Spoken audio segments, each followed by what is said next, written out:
Mike Tirico, speaking of health, the NBC Football Night in America host, Notre Dame play-by-play, hosts the Olympic. He does everything for the network. Big shot Mike Tirico joining us on the program. Mike, thanks for taking time out of your busy day to join this little program. Which Danette has the largest hand size? McLovin. Has that measurement happened yet on the show? It has. Yeah. Okay. Yes. But that doesn't mean he can play. I see. I understand. Just being in Indianapolis just for a day, I think these are all the very important questions as everybody walks around. What did he run? What did he measure? It is kind of a bizarre way to evaluate who your future employees are going to be. Could kind of do it collectively with 31 other folks at the same time. This whole combine thing is unique, and it keeps the NFL in season for every season. I mean, here we are a month removed from the end of it, not even a month removed. We're 5 months away from seeing games again, and we're talking about all these guys and project them. It's a PR win for sure. Well, we had Daniel Jeremiah on last hour, and he's a scout or former scout, and I said, Daniel, we're so concerned about the quarterbacks. Shouldn't we find out what the wide receiver's hand size is? Because they have to catch They have to catch the ball. And I don't know what Jerry Rice's hand size was. Right. But I'm going to guess it was pretty good because he seemed to catch everything thrown his way. Yeah, hand catcher, body catcher, all those things come up. I think what's happened here is everyone tries to find the new edge because everyone is going after the same stuff here. And really, what's happening, almost as much as the assessment of the future talent in terms of the measurements, the interviews, all the basic combine stuff, which has value. I say this all tongue in cheek. I think what this has really become is the coaches, the GMs, having these conversations with the agents to prepare for what free agency is going to look like.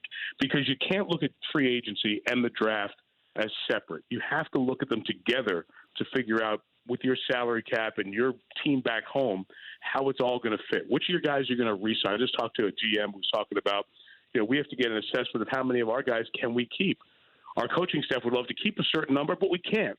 So you've got to balance that. And then when you know, okay, we may lose this linebacker, this safety, where in the draft can we find somebody who can be a person we could plug in and place there? So it's a huge mosaic that this is the time of the year for the GMs to really earn their money to try to figure out all this stuff and end up with 53 guys you're going to camp with thinking you can get to the Super Bowl.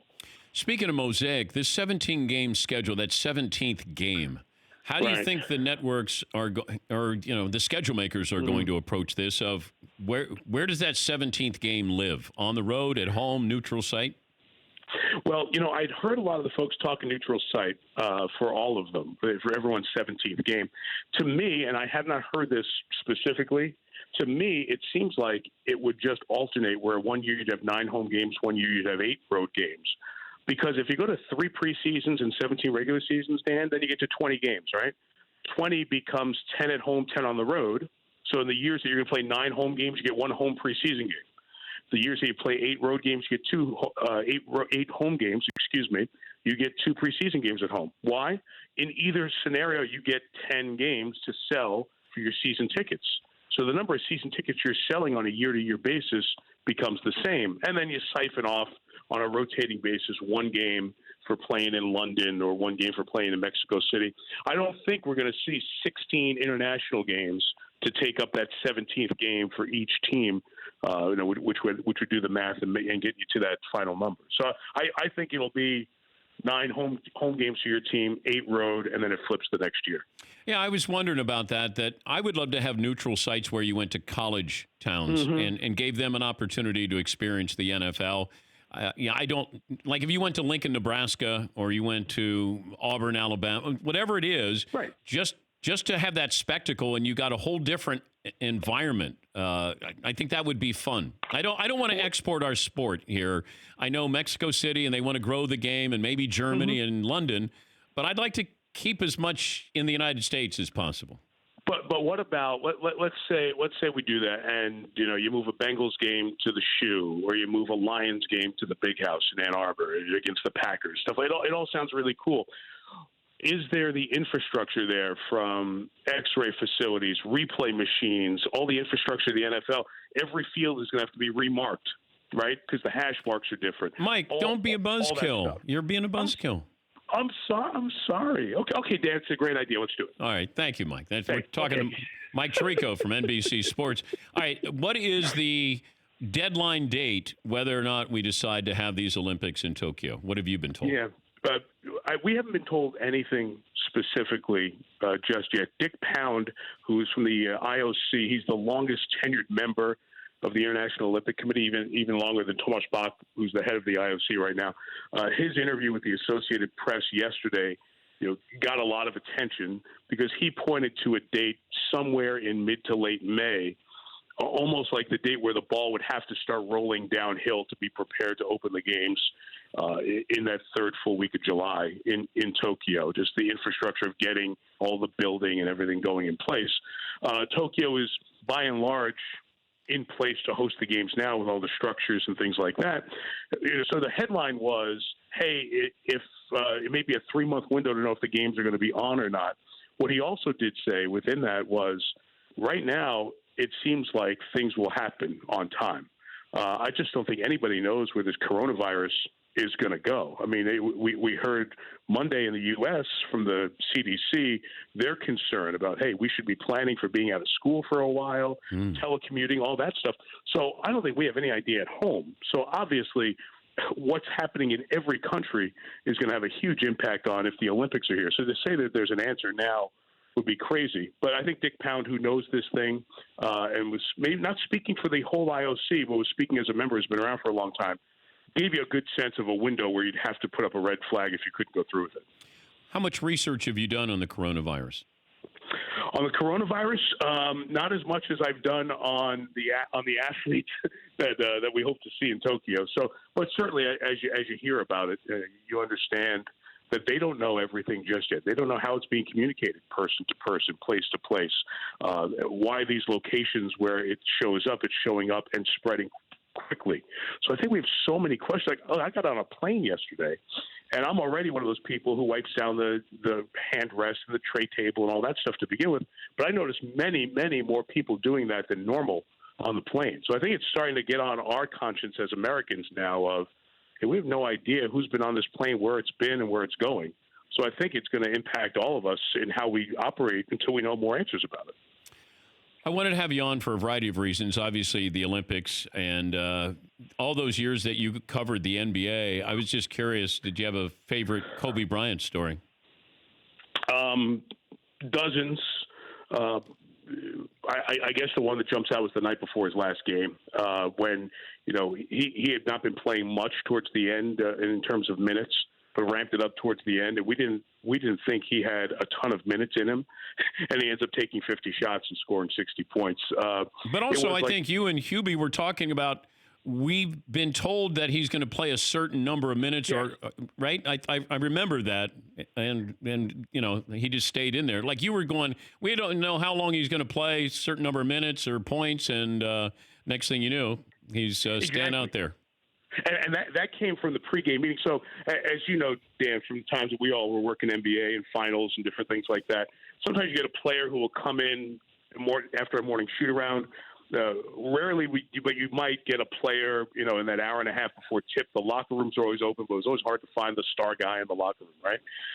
But for Kobe's last game, we got Kobe for several minutes pregame. Just me, Hubie Brown, Lisa Salters was our sideline reporter, Ed Fibishoff was our producer for that game.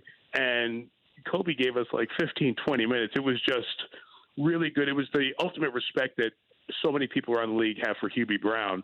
And it was just a great, great conversation.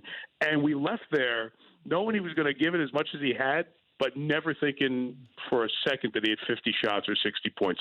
Not even close. And it's when they re-aired the game the night after Kobe passed, I was standing there. I was in a hotel in Connecticut. I was just standing there watching the game, and I realized about 25 minutes later that I was frozen standing watching the game. I did the game. It wasn't like I was watching how we called the game. It just took me back to how incredible that evening was for a terrible Lakers team. It looked like it was an atmosphere for the finals, and you just kind of pinch yourself because you never thought you'd be watching it through that prism just a short time later. And I that show that Monday after Kobe died, I said, it's going to sound strange to this audience, but the one word that always stood out with Kobe was he was curious. He's the most curious athlete I've ever been around. There, no matter what you were talking about, like he wanted to learn. If he didn't know that he wanted to learn, and if he did learn, he wanted to learn to be better. And that was always impressed me. But I think his approach was, whether it was being a father, being a husband, being an entrepreneur, being a basketball player, the curiosity is what he was trying to figure out. How do I be great at everything, whether it was basketball or not? And I found that fascinating. I have not come across somebody that curious in 35 years. People always ask, Dan, hey, when you go talk to players, you do these production meetings we often talk about in network TV sports, who are the guys you enjoy talking to the most? And I say, look, I hate to be boring, but Tom Brady, Peyton Manning, and Drew Brees, and Kobe Bryant, and players like that who are the best players, because there's an intellectual, as you said so well, like an intellectual fascination and curiosity to go with their athletic brilliance. Like that the triangulation of those two things plus opportunity yield the greatest players in sports. It doesn't just happen. They have thought about every aspect of it. When you talk to LeBron, there was a post-game interview on ESPN, I think it was this week, after LeBron hit the shot, maybe in the Celtic game, Lakers-Celtic game on Sunday. LeBron giving you that detail about, you're like, oh, he didn't just back him down and take a shot? No, they've thought about this. They live it every second. And when they share that with you in those settings, you kind of understand why the greats are the great. If I said you could have Luka Doncic stock or Zion Williamson stock moving on.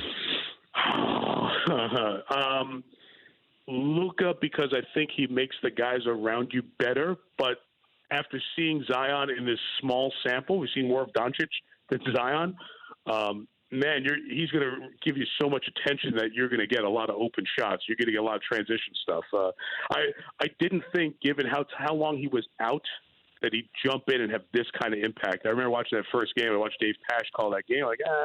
Okay, this was all hype. This isn't. And then he scored all those points in a row in the fourth quarter before he had to come out with his time limit. Go, all right, let's see him do it again. And now we've seen him do it on a pretty regular basis. Yeah. You're like, wow. And it's good.